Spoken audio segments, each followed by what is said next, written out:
পশ্চিমবঙ্গে রয়েছে ড্যাম মুকুটমণিপুর।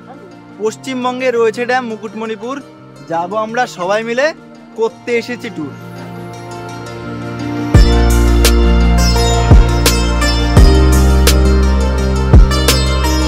আমাদের গন্তব্যের আজকের বিশেষ আকর্ষণীয় একটি স্পট, সেটা হচ্ছে মুকুটমণিপুর। এই ওয়াচ টাওয়ার থেকে কিন্তু আমরা মুকুটমণিপুরের সেই ড্যাম দেখতে পারছি। সময় হলো অনেক বেশি, বেরোতে হবে এখন। সময় হলো অনেক বেশি, বেরোতে হবে এখন। ট্যুরিস্টদের ভিড় পড়ে গেলে জানি না বাড়ি ফিরবো কখন।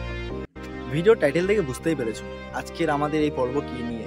যাচ্ছি মুকুটমণিপুর। মুকুটমণিপুরটা ঘুরিয়ে দেখাবো এবং এখানে আরো ঘোরার অনেক জায়গা রয়েছে, সেই জায়গাগুলো কিন্তু তুলে ধরবো এই ভিডিওতে। সম্পূর্ণ ভিডিওটি দেখবে। কিন্তু কথা হচ্ছে, আমরা যে যাচ্ছি, কিভাবে আসলাম কলকাতা থেকে, সেটা যদি একটু দেখে নিই তাহলে তো বেশ ভালোই হয়। মুকুটমণিপুর এমন একটা জায়গায় খুব সুন্দরভাবে কলকাতা থেকে একদিনে প্রোগ্রাম করাই যেতে পারে। এছাড়াও পর্যটকের ভিড় সবসময় চলতে থাকে। তো একটু দেখেই নিই কলকাতা থেকে কিভাবে আমরা আসবো এই মুকুটমণিপুরে। গুড মর্নিং, কেমন আছো তোমরা সবাই? আশা করবো খুব ভালো আছো, সুস্থ আছো। তোমরা যদি কলকাতা থেকে একদম অল্প খরচে কোথাও ঘুরতে যেতে চাও, ট্রেন দাঁড়িয়ে রয়েছে 22861 কান্তাবাজি ইস্পাত এক্সপ্রেস। আর এই ট্রেনেই আমার কোচ হলো D6।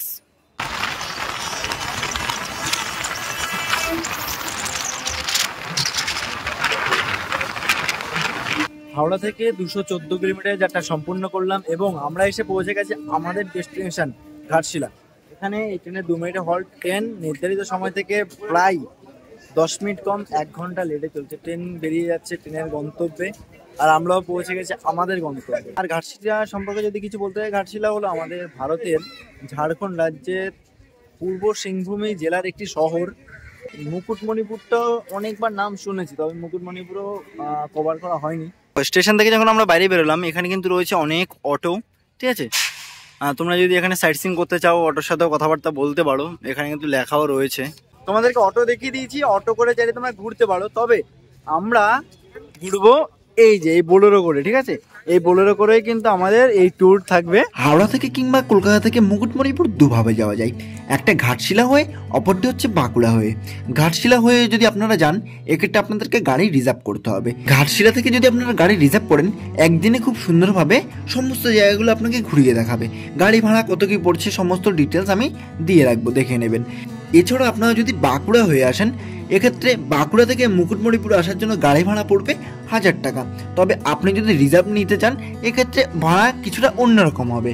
আবার বাঁকুড়া থেকে আপনারা সরাসরি লোকাল বাস পরিষেবাটাও পেয়ে যাবেন।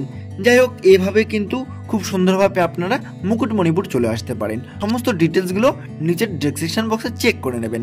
ঠিক এইভাবে আমাদের গল্পটা শুরু হয়েছে। এখন আমি আছি আমাদের হোটেলের ঠিক মূল এন্ট্রি গেটের কাছে। এখান থেকে বেরিয়ে যাব, ব্যাগটা গুছিয়ে নিয়েছি। যেহেতু আমাদের এটা প্যাকেজের মধ্যে রয়েছে, খাওয়া দাওয়াটা করতে হবে, কারণ সকালবেলার খাওয়া রয়েছে। এবং এখান থেকে গাড়ি নিয়ে আমরা বেরিয়ে যাব। চলো খাওয়া দাওয়া করি, দেখি কি রয়েছে এখন আমাদের মেনুতে। সকাল সকাল বেরোনোর আগে এখানে পেয়ে গেছি লুচি এবং তরকারি, সাথে রয়েছে একটা ডিম সিদ্ধ। খাওয়া দাওয়া শেষ করলাম, এবার বেরিয়ে যাব আমাদের ভ্রমণের জন্য। মেন রোড থেকে আমরা এখন ঝিরিমিরির উদ্দেশ্যে বেরিয়ে যাচ্ছি। ফাইনালি এসে পৌঁছে গেছি আমাদের আজকের ভ্রমণের প্রথম স্পট, তালবেড়িয়া লেকের ঠিক একদমই সামনে। আর এই তালবেড়িয়া লেকটা তোমাদেরকে একটু দেখিয়ে দেবো কতটা কি সুন্দর রয়েছে। দক্ষিণ বাঁকুড়ার শেষ প্রান্তে ঝাড়খণ্ডের সীমানা ঘেঁষেই কিন্তু হলো এই প্রাকৃতিক সৌন্দর্যের মধ্যে সবুজে পাহাড়ে ঘেরা ছবির মতো এই তালবেড়িয়া লেকটি।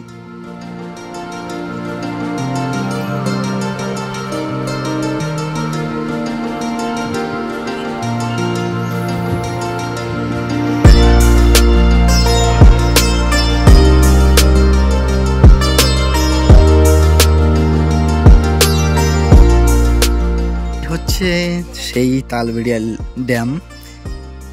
যতদূর চোখ যায় চারিদিকে সবুজ আর সবুজ, আর মাঝখানে নীল জলরাশি, তাতে আকাশের ছবি, এর সঙ্গে কিন্তু জঙ্গল, টিলা আর বিশাল জলধারা। সত্যি ব্যাপক। বৃষ্টিপাতের সময় এখানকার যে প্রাকৃতিক দৃশ্য সেটা কেমন হতে পারে একটু ভেবেই নাও। আমার তো মনে হচ্ছে সত্যি দুর্দান্তই হবে, কারণ এত সুন্দর প্রাকৃতিক দৃশ্যের মাঝখানে যখন এটা এত সুন্দর। আর অবশ্যই তোমরা একটু চেষ্টা করো এই যে বোতলগুলো ফেলা রয়েছে না জলের মধ্যে, এগুলো না করার, ঠিক আছে? প্রাকৃতিক সৌন্দর্যটাকে একটু সুন্দরভাবেই রাখার চেষ্টা করো তোমরা। এই হচ্ছে সেই ঝিল, ঝিলটা কিন্তু সত্যি মানে খুবই সুন্দর এই ঝিলটি। চারিদিকে যেই গাছগুলো দেখতে পাচ্ছ, মানে পাহাড়ের মাঝখানে যখন এই ঝিলগুলো হয় না, তখন সত্যি কথা বলতে দারুণ লাগে। যখনই পাহাড়ের মাঝে কোনো লেকের কথা মনে পড়ে বা লেক দেখি, তখন একটা লেকের কথাই শুধু মাথায় আসে, সেটা হচ্ছে পাইকারা লেক। তোমরা যখন উটিতে যাবে, যখন প্রাকৃতিক সৌন্দর্যের মাঝখানে বোটিংটা করবে, জলটা দেখবে, চারিদিকের পাহাড়গুলো দেখবে, সত্যি দুর্দান্ত। ফাইনালি আমরা এসে পৌঁছে গেছি আমাদের আজকের গন্তব্যের পরবর্তী স্পট, সেটা হচ্ছে সুতান ফরেস্ট। এখনো অন দা ওয়েতে আছি, তবে এই ফরেস্টটা যথেষ্ট বড়, ঠিক আছে। ঝিলিমিলি থেকে তোমরা যখন মুকুটমণিপুর ড্যাম দেখতে যাবে, পুরো রাস্তাটাই কিন্তু অনেকটাই সুতান ফরেস্টে ভর্তিই থাকে, ঠিক আছে, কারণ এটা অনেকটা জায়গা জুড়ে বিস্তৃত। আমরা এখন এসে পৌঁছে গেছি আমাদের আজকের যাত্রাপথের দ্বিতীয় গন্তব্য সুতান ফরেস্ট। সুতান ফরেস্টে কিন্তু বাঁকুড়ার মধ্যে সব থেকে বড় একটি ফরেস্ট। আর এই ফরেস্টের এখানে দুটি ওয়াচ টাওয়ার রয়েছে। একটি হচ্ছে আমার পেছনে, এটা মোটামুটি হাইট রয়েছে, আরও একটি রয়েছে জঙ্গলের ঠিক মাঝ বরাবর। এই জায়গাটা মাওবাদী এলাকা। দিনের বেলা যতটা সুন্দর, রাত্রিবেলা ততটাই ভয়ানক হয়ে যায় জায়গাটা। যেমনি জঙ্গল রয়েছে, ঘন জঙ্গল। এই যে গেস্ট হাউসটি, এই গেস্ট হাউস পুড়িয়ে দেওয়া হয়েছিল এবং পুড়িয়েছে কিন্তু সেই মাওবাদীরাই। যাই হোক, এবার আমরা এখান থেকে বেরিয়ে যাবো আমাদের পরবর্তী গন্তব্যে। ঘড়িতে এখন সময় 1:13। ফাইনালি আমরা এসে পৌঁছে গেছি 12 মাইল টাওয়ার, ঠিক আছে। এটা হলো আমাদের যাত্রাপথের আজকের তৃতীয় গন্তব্য। যাই উপরে উঠি, দেখি কি কি দেখা যাবে। আর একদমই মেন রোডের পাশে রয়েছে এই ওয়াচ টাওয়ারটি। ওয়াচ টাওয়ারে উঠলাম, ওয়াচ টাওয়ারের উপর থেকে আমরা এতটা সৌন্দর্য পাচ্ছি। আর ও যে দূরে দেখতে পাচ্ছি, সেটাই হচ্ছে মুকুটমণিপুরের ড্যাম। আর জিনিসটাকে একটু জুম করে দেখানোর চেষ্টা করছি, এই যে দেখো। এবার আমাদের নেক্সট গন্তব্য হবে ঠিক ওখানে। জায়গাটা কিন্তু সত্যি দুর্দান্ত, আর এখানে সবাই পিকনিক করতে আসে। ফাইনালি আমরা এসে পৌঁছে গেছি আমাদের গন্তব্যের আজকের বিশেষ আকর্ষণীয় একটি স্পট, সেটা হচ্ছে মুকুটমণিপুর। মুকুটমণিপুরটা সত্যি খুবই আকর্ষণীয়, কারণ সময় পেলেই সবাই ছুটে আসে এই মুকুটমণিপুরে। মুকুটমণিপুরে ঘোরার জন্য অনেকগুলি স্পট রয়েছে, চাইলে তোমরা ঘুরে দেখতে পারো। এছাড়াও টোটাল জায়গাটা নিয়ে, ঘাটশিলা নিয়ে একটা খুব সুন্দরভাবে 2 দিনের প্রোগ্রাম করাই চলে। আর যদি হাতে একটা দিন সময় থাকে, তাহলে কিন্তু এখানে আসাই যায় এই মুকুটমণিপুর। মুকুটমণিপুরে দেখার যে সমস্ত জায়গাগুলো রয়েছে, সেগুলো কিন্তু আমি স্ক্রিনের পাশে শেয়ার করে দিচ্ছি, দেখে নেবে। এছাড়াও চেষ্টা করব গুগল ম্যাপের লোকেশনগুলো দিয়ে রাখার জন্য তোমাদের ঘোরার সুবিধার্থে। এখানে নৌকো করে তোমরা চাইলে ঘুরতে পারো। এই যে দেখো, এখানে নৌকো রয়েছে, আর এখানে কিন্তু কাউন্টার রয়েছে। তো এই কাউন্টার থেকে 150 টাকা করে টিকিট করে তোমরা ঘুরে দেখতে পারো। তোমাদেরকে সমস্ত জায়গাগুলো ঘুরে দেখাবে। তবে যতটুকু মনে হচ্ছে যে এই নৌকোতে মোটামুটি লোক ক্যাপাসিটি যতজন রয়েছে, তা সবাইকে নিয়েই তবেই বেরোবে। মানে ধরো 10 জন করে নিয়ে যায়, তো 10 জন না হওয়া পর্যন্ত তো নিয়ে যাবে না। তো এইভাবেই আর কি ঘোরানো হয়। যাই হোক, এই দুপুরে রোদের মধ্যে ঘোরার কোনো ইন্টারেস্ট নেই এখন আমার। জায়গাটা কিন্তু সত্যি দুর্দান্ত, আর মোটামুটি লোকের ভিড় এই সময়ও আছে বললেই চলে। তবে শীতকালে কিন্তু পর্যটকদের ভিড় অনেকটাই বেশি হয় এই মুকুটমণিপুরে। আর পিকনিক স্পট কিন্তু অনেক অনেক হয়, অনেক। কারণ সবাই এই জায়গাটাই বেছে নেয়।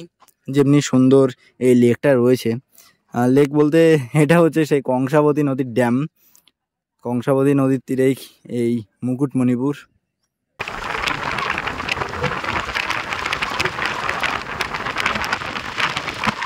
মিশন করাতে পারিনি, তাতে কি হয়েছে, কোনো সমস্যা নেই, রাস্তা আরও রয়েছে। শুধুমাত্র মিশনটা যদি করাতে পারতাম, তাহলে উপরের রাস্তা দিয়ে আসতে পারতাম, ভিউটা আরও হয়তো ভালো পেতাম, কারণ ড্যামের পাশের রাস্তাটা। যাই হোক, আমরা এসে পৌঁছে গেছি পরেশনাথ মন্দিরের ঠিকই একদমই সামনে। এই সমস্ত জায়গায় না, মানে শীতকাল টাইমে ঘুরতে আসাটাই বেস্ট। প্রচুর গরম, প্রচুর গরম। পরেশনাথ মন্দিরের উদ্দেশ্যে আমরা এখন সিঁড়ি বেয়ে উপরে যাব। হচ্ছে মুকুটমণিপুর ড্যাম। আর এই যেটা দেখিয়েছিলাম আর কি, পরেশনাথ মন্দির, এই রাস্তা দিয়ে তো আমরা আসতে পারিনি, তাই ভাবলাম একটু দেখিয়ে দিই তোমাদেরকে। এখানে দোকানও রয়েছে অনেক, জায়গাটা বেশ ভালোই লাগছে দেখতে। যেমনি এখানে এত বড় একটি ড্যাম রয়েছে, কংসাবতী নদী।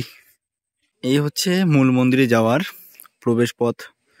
আর এখানে অনেকগুলো দোকান রয়েছে, এখান থেকে চাইলে তোমরা কিছু খাওয়া দাওয়া করতে পারো। সিঁড়ি বেয়ে এখন উপরে উঠছি মন্দিরে যাওয়ার জন্য। আবার মাঝে মাঝে বিশ্রামাগারও কিন্তু করা রয়েছে, এখানে রয়েছে, এদিকে রয়েছে। জায়গাটাকে কিন্তু বেশ পরিষ্কার পরিচ্ছন্ন রাখার চেষ্টা করছে। স্বাগতম।